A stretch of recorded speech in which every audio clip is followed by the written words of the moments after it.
En la década de 1970, Argentina se sumía en una profunda crisis política, económica y social. La violencia política, los enfrentamientos entre grupos armados de izquierda y fuerzas represivas del Estado, y la creciente polarización ideológica prepararon el terreno para uno de los capítulos más oscuros de la historia del país, la dictadura militar iniciada en 1976. El 24 de marzo de ese año, las Fuerzas Armadas derrocaron a la presidenta Isabel Perón e instauraron un régimen conocido como el Proceso de Reorganización Nacional. Lo que siguió fue una campaña sistemática de represión interna que buscaba eliminar a toda oposición, real o percibida, bajo el pretexto de combatir al terrorismo. Durante esta dictadura, el Estado argentino implementó un aparato represivo que operaba principalmente desde las sombras. Centros clandestinos de detención, tortura y desapariciones forzadas se convirtieron en herramientas cotidianas del nuevo régimen.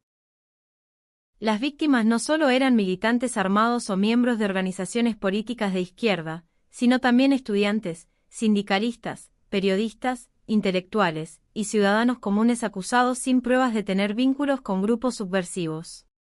Se estima que entre 10.000 y 30.000 personas fueron desaparecidas durante estos años, aunque el número exacto sigue siendo motivo de debate. Los secuestros ocurrían de noche, las víctimas eran trasladadas en autos sin identificación, y luego simplemente desaparecían, sin dejar rastro. Este sistema represivo no fue un hecho aislado dentro del contexto latinoamericano. Formaba parte de una estrategia regional más amplia conocida como la Operación Cóndor, un plan de coordinación entre dictaduras del Cono Sur Argentina, Chile, Uruguay, Paraguay, Bolivia y Brasil para intercambiar información, perseguir opositores más allá de las fronteras y eliminar a los disidentes exiliados en otros países. Esta operación, que operó con un alto grado de secretismo, fue posible gracias a la colaboración logística, tecnológica e ideológica de la Agencia Central de Inteligencia de Estados Unidos. Documentos desclasificados en décadas posteriores demostraron que Washington estaba al tanto de las violaciones sistemáticas de derechos humanos que ocurrían en la región, y no solo lo permitió, sino que en muchos casos ofreció apoyo directo. Bajo la administración de Gerald Ford y posteriormente con la llegada de Jimmy Carter, la posición oficial de Estados Unidos frente a las dictaduras latinoamericanas varió en el discurso, pero no necesariamente en los hechos.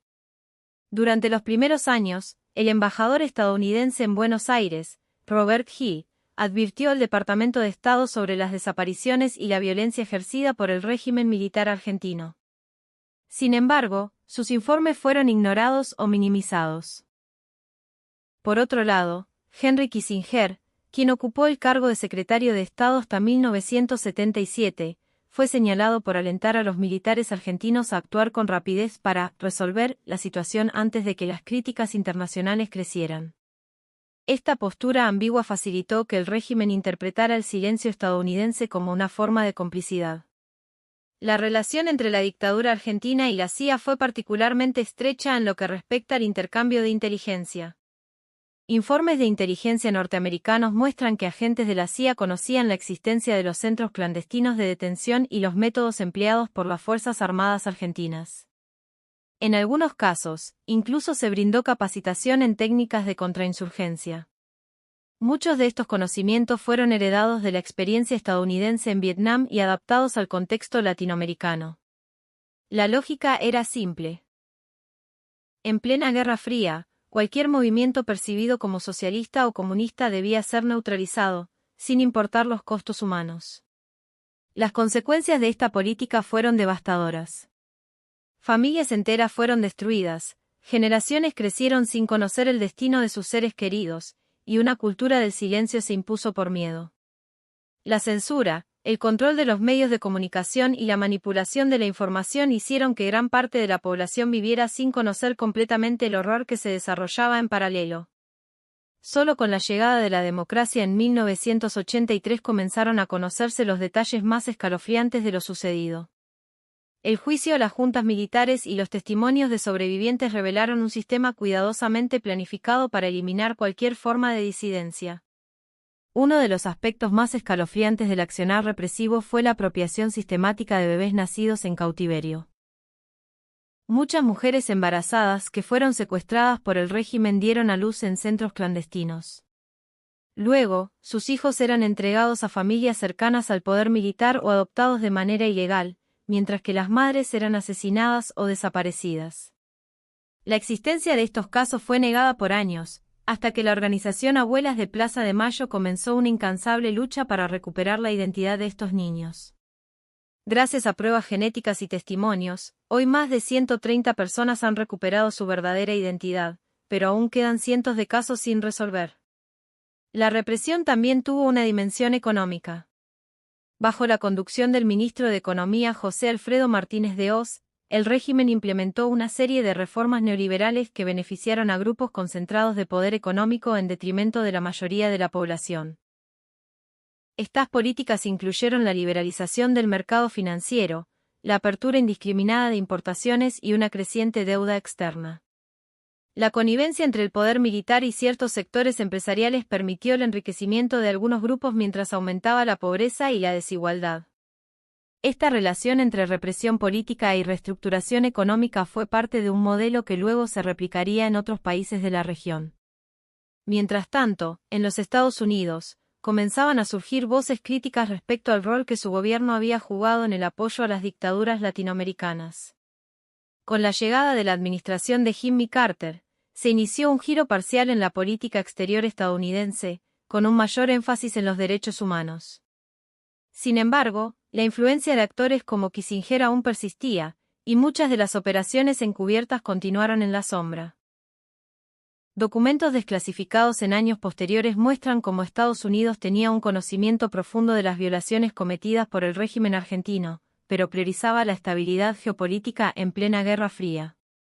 La lucha de los organismos de derechos humanos en Argentina, como Madres de Plaza de Mayo y Abuelas de Plaza de Mayo, logró mantener viva la memoria de las víctimas, incluso durante los años más oscuros de la dictadura. Marchaban semana tras semana frente a la Casa Rosada, portando las fotos de sus hijos desaparecidos y exigiendo justicia. Estas imágenes se volvieron un símbolo de resistencia a nivel mundial, desafiando el silencio impuesto por el terror estatal. A pesar de la represión, la censura y la indiferencia internacional, estas mujeres lograron generar conciencia y abrir el camino para futuras investigaciones. La transición democrática en 1983, con la asunción de Raúl Alfonsín, trajo consigo un esfuerzo por hacer justicia. Se llevó a cabo el histórico juicio a las juntas, donde por primera vez en América Latina los responsables de crímenes de lesa humanidad fueron juzgados por un tribunal civil. Este proceso fue acompañado por la publicación del informe Nunca Más, que documentó miles de casos de desapariciones, torturas y asesinatos. Sin embargo, años después, las presiones políticas y militares llevaron a la aprobación de leyes de impunidad como la Ley de Punto Final y la Ley de Obediencia Debida, que suspendieron los procesos judiciales. No fue sino hasta la década del 2000, bajo los gobiernos de Néstor Kirchner y luego Cristina Fernández, que se retomaron los juicios por crímenes de lesa humanidad. Estas políticas incluyeron la anulación de las leyes de impunidad y la reapertura de cientos de causas judiciales. A la fecha, decenas de represores han sido condenados por su participación en el terrorismo de Estado. Además, el Estado argentino reconoció oficialmente el rol de complicidad que tuvo en muchas de estas violaciones y adoptó políticas de reparación simbólica y económica para las víctimas y sus familias. A nivel internacional, también se avanzó en la desclasificación de documentos.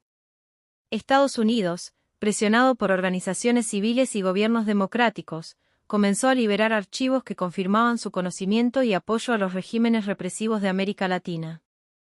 Estos documentos detallaban reuniones entre altos mandos militares argentinos y funcionarios estadounidenses, intercambios de información sobre opositores políticos y seguimientos detallados de actividades clandestinas.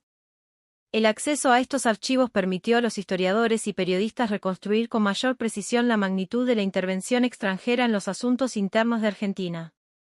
Hoy, el recuerdo de la Guerra Sucia continúa siendo una herida abierta en la sociedad argentina. Las nuevas generaciones reciben esta memoria a través de la educación pública, los museos de la memoria y los espacios de reflexión construidos sobre antiguos centros de detención. La consigna, memoria, verdad y justicia, se ha vuelto un pilar fundamental de la identidad democrática del país. El caso argentino sirve como ejemplo trágico de lo que puede suceder cuando el poder del Estado se utiliza para perseguir, eliminar y silenciar al propio pueblo. A pesar del paso del tiempo, las responsabilidades políticas e históricas siguen siendo debatidas. El rol de Estados Unidos en la Guerra Sucia Argentina no solo fue el de un observador pasivo, sino que se convirtió en parte activa de una red internacional que justificó la violencia en nombre de la lucha contra el comunismo. Entender este pasado no es solo un acto de memoria, sino una advertencia para el presente. Las estructuras de impunidad, la manipulación de la información y la represión política pueden volver a surgir si no se mantiene viva la vigilancia crítica. En este sentido, la historia argentina y su relación con los Estados Unidos durante esos años oscuros sigue siendo una lección urgente para todo el continente.